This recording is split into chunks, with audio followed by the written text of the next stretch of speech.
Hey everyone, I am doing a tutorial on how I use henna and indigo to cover my gray. I've been doing this for over a year now and have been pleased with the results. Henna comes from a plant whose leaves have a red-orange dye, and when you mix the crushed leaves with a slightly acidic acid such as lemon juice, the dye becomes available. I am using Body Art quality henna, which is recommended when you're coloring hair, especially for coloring gray.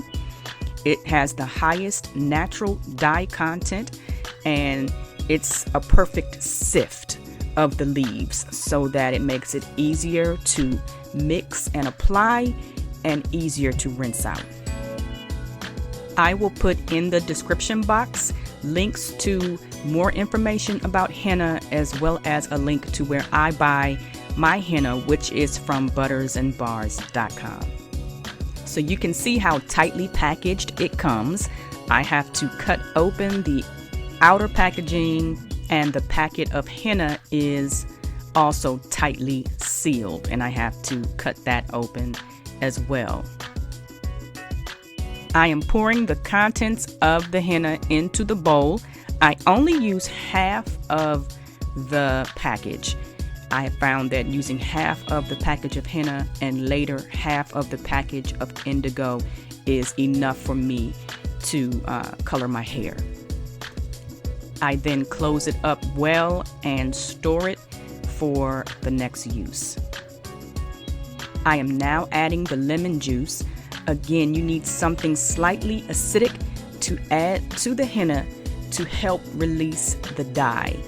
Some people use coffee or tea. I've heard some people say that lemon juice is drying for their hair. I have not had a problem with lemon juice, but if you find that to be the case, definitely try something else like coffee or tea. At this point, I just keep adding lemon juice and stirring until I get a consistency that is something like yogurt or cake batter.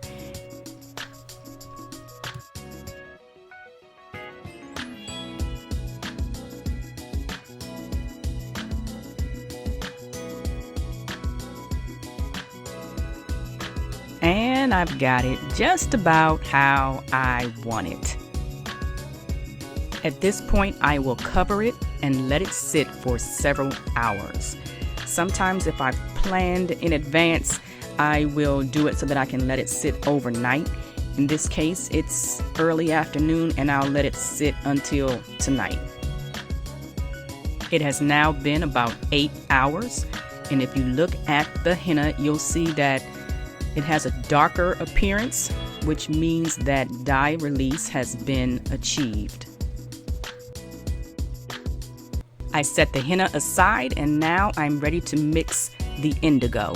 So this is the indigo, similarly packaged and sealed, and I'm going to take my indigo out and put that into the bowl. I'm using distilled water to mix with the indigo. And again, I just try to mix it until I get the consistency that I want, which is a little bit thick, not too thick though.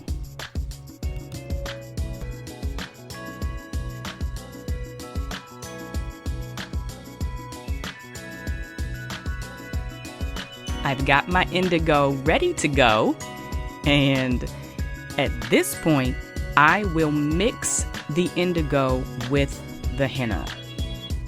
Some people do this in 2 steps.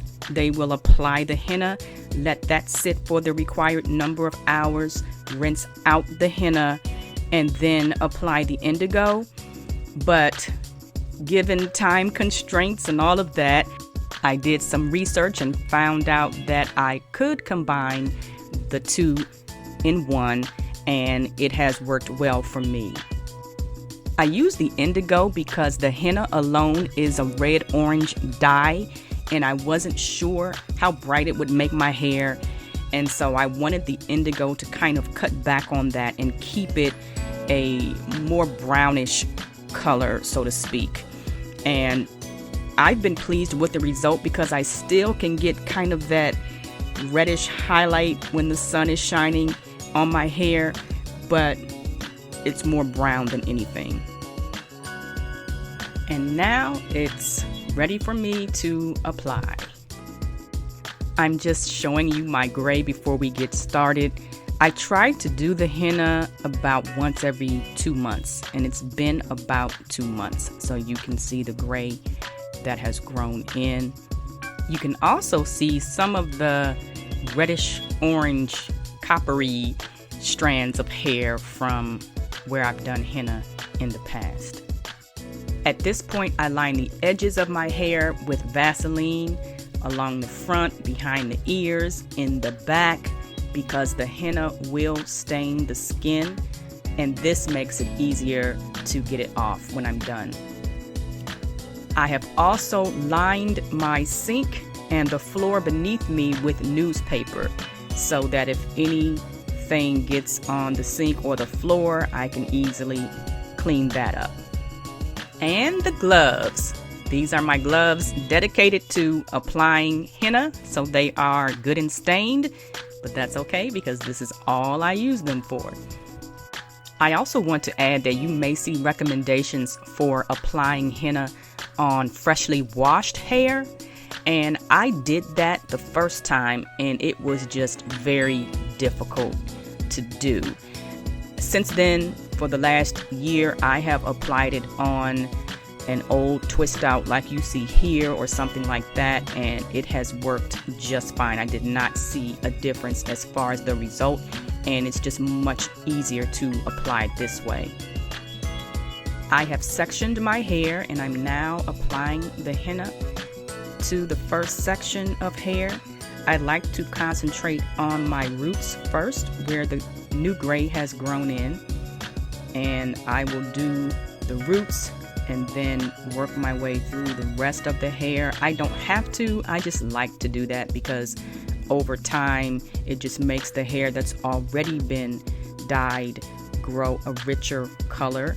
So I will eventually work my way through all of the hair, but first concentrating on the roots.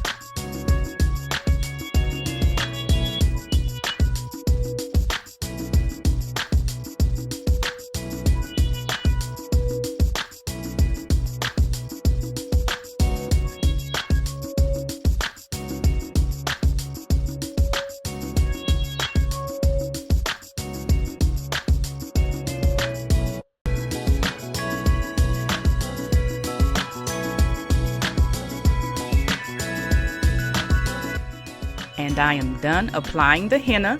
What I do at this point is replace the clips with bobby pins.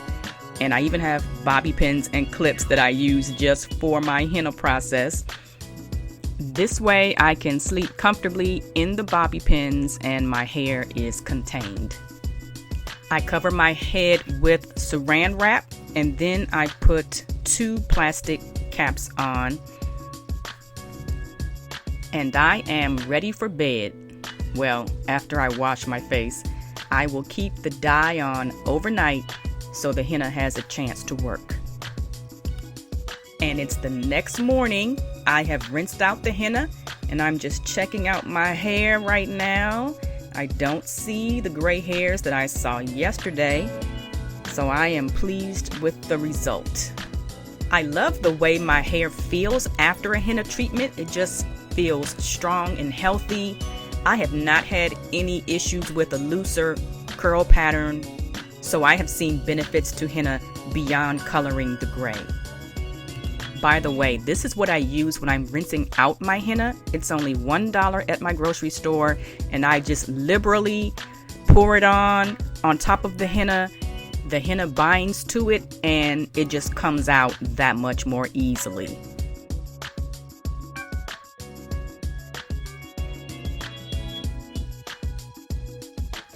I decided to do curl formers, so it was a long hair day, but this was my result.